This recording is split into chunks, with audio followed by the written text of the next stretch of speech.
Hello friends, welcome to study to learn. आज के इस सेशन में हम डिस्कस करने वाले हैं अशोका मित्रन की बायोग्राफी को। ठीक है, तो ये एक इंडियन राइटर हैं। बात करें इनके बॉर्न की, तो इनका जो जन्म है वो 1931 में सिकंदराबाद में होता है। ठीक है, और इनका जो रियल नेम होता है वो जगदीश त्यागराजन होता है। तो आगे पता चलेगा कि इनका नाम कब चेंज होता है, ये क्यों चेंज करते हैं। ठीक है, लेकिन जो इनका रियल नेम होता है वो जगदीश त्यागराजन होता है। ठीक है, किसका? अशोका मित्रन का। फिर इनके बारे में आगे जानते हैं। He move to Chennai in 1952 after the death of his father. ठीक है, तो अपने पिता की मृत्यु के बाद ये क्या करते हैं, चेन्नई में शिफ्ट हो जाते हैं, चेन्नई चले जाते हैं 1952 में, following an invitation from his father's friend. ठीक है, तो उनके जो पिता के दोस्त होते हैं, जो उनके फादर के फ्रेंड होते हैं, तो उनकी इन्विटेशन पर वो चले जाते हैं चेन्नई में।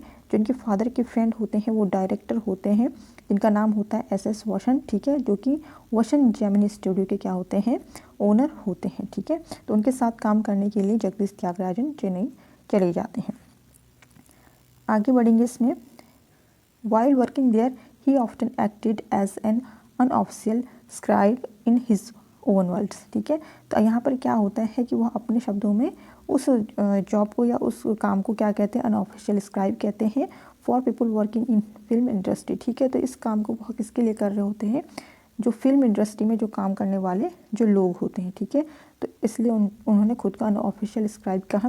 इसका मतलब ये हुआ कि जो फिल्म इंडस्ट्री में जो लोग काम करते हैं उनके मतलब एक तरह से मुंशी कह दीजिए कि मुंशी की तरह वो काम करते थे। ठीक है, he also began writing about his experience working in the film industry is in a set of columns for the Illustrated Weekly of India। ठीक है, तो यहाँ पर क्या होता है कि वो अपनी राइटिंग भी स्टार्ट कर लेते हैं। ठीक है, अपने अनुभव लिखने लगते हैं जो फिल्म इंडस्ट्री के बारे में। ठीक है, जो जो उन्होंने देखा होता है वहाँ पे, जो जो वो महसूस करते हैं, जो एक्सपीरियंस वो फील करते हैं, तो वो क्या करते हैं, उनको लिखना शुरू कर देते हैं। ठीक है, और अपना जो राइटिंग का जो उनका तरीका था और जो उनकी हैबिट बनी हुई थी, तो इस वजह से वो क्या करते हैं, अपने कॉलम्स को जो वीकली ऑफ इंडिया न्यूज़पेपर आता था उसमें वो देने लग जाते हैं। ठीक है, this columns letter become his book. ठीक है, और ये कॉलम बाद में क्या करते हैं, उनकी बुक में जो वो बुक लिखते हैं, माई ईयर्स विद बॉस। ठीक है, तो ये शायद की फर्स्ट बुक होती है जहाँ पर ये अपने उन कॉलम्स को जो कि इन्होंने फिल्म इंडस्ट्री के बारे में लिखे होते हैं। ठीक है, तो यहाँ पर इस बुक में उनको मेंशन कर देते हैं। ठीक है, और इस बुक में जिनको उन्होंने बॉस के रूप में रेफर किया हुआ है, ठीक है, जो रेफरेंस दिया है जब बॉस, तो वो उनके बॉस होते हैं एस वासन। ठीक है, जो कि जेमिनी स्टूडियो के क्या होते हैं, ऑनर होते हैं, जिनके साथ वो काम करने के लिए वहाँ पर चले जाते हैं। ठीक है, तो उन्हीं के लिए या कह सकते हैं कि उन्हीं से मिले हुए एक्सपीरियंसेस को लेकर के वो ये बुक लिखते हैं। फिर आगे देखते हैं इसमें। In 1966 he left his work in the film industry. ठीक है, 1966 में ये इस जॉब को छोड़ देते हैं and has since said that he felt he should not continue with a system which had built in inequities. ठीक है, तो यहाँ पर ये लाइन याद रखना है कि ये किसने कही है, तो ये अशोका मित्रन ने कही है जब ये अपनी जॉब को क्या करते हैं, क्विट कर देते हैं 1966 में। तो ये कहते हैं, ये कहकर छोड़ देते हैं कि मुझे एक ऐसे सिस्टम में काम नहीं करना जहाँ पर कि आंतरिक रूप से क्या है, इनक्विटीज़ हैं, समानताएं देखने को मिलती हैं। ठीक है, तो ये कहकर वो इस जॉब को छोड़ देते हैं।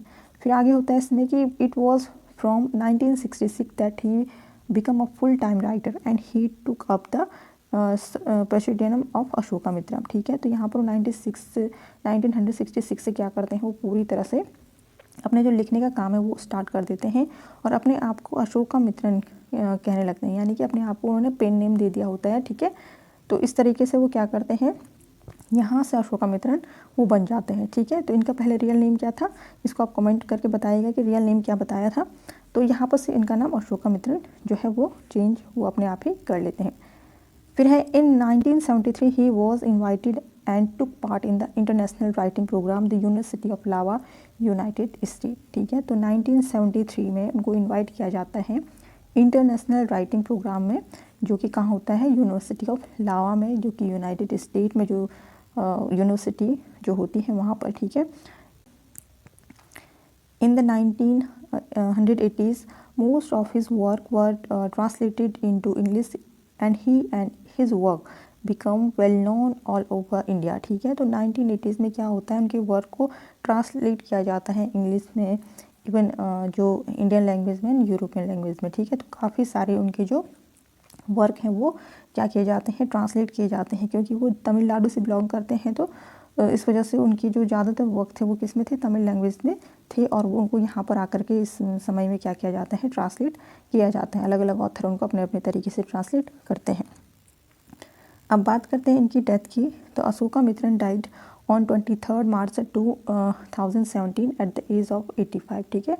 तो 85 की एज में इनकी डेथ हो जाती है 23 मार्च 2017 में, ठीक है। अब बात करेंगे इनके वर्क की। तो देखिए इनके जो इम्पोर्टेंट वर्क्स थे वो थे अनबिन पेरिशू, जो कि 1953 में इन्होंने लिखी थी।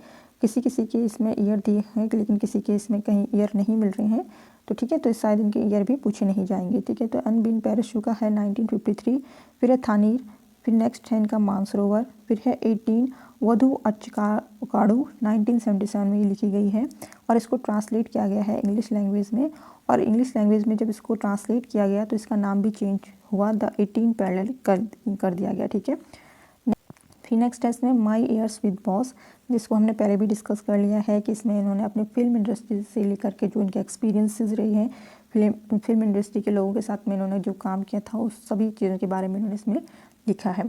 फिर नेक्स्ट बुक जो है इनकी वो आती है क्रानिता नीला काल, translated to English as star crossed by V Ramnarayan, ठीक है। तो ये इंग्लिश में ट्रांसलेट करते हैं वी रामनारायण जो है, ठीक है। फिर है ऑटरन, फिर है पावम डाल पाथोड़ो।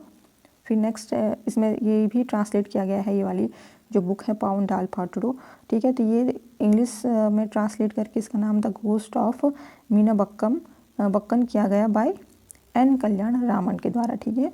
नेक्स्ट है इसमें इंदू, फिर आएगा इसमें इंडिया 1944 ठीक है। तो ये इनकी कुछ वर्क रहे हैं। आगे भी इसमें ये देखिए इसमें एक और है आ गया था हमारी, ठीक है। इस तरह से इन्होंने, क्योंकि तमिल नेम है तो इस तरह से इन्होंने इन जो अपना जो बुक लिखी है वो इस लैंग्वेज में लिखी है, ठीक है।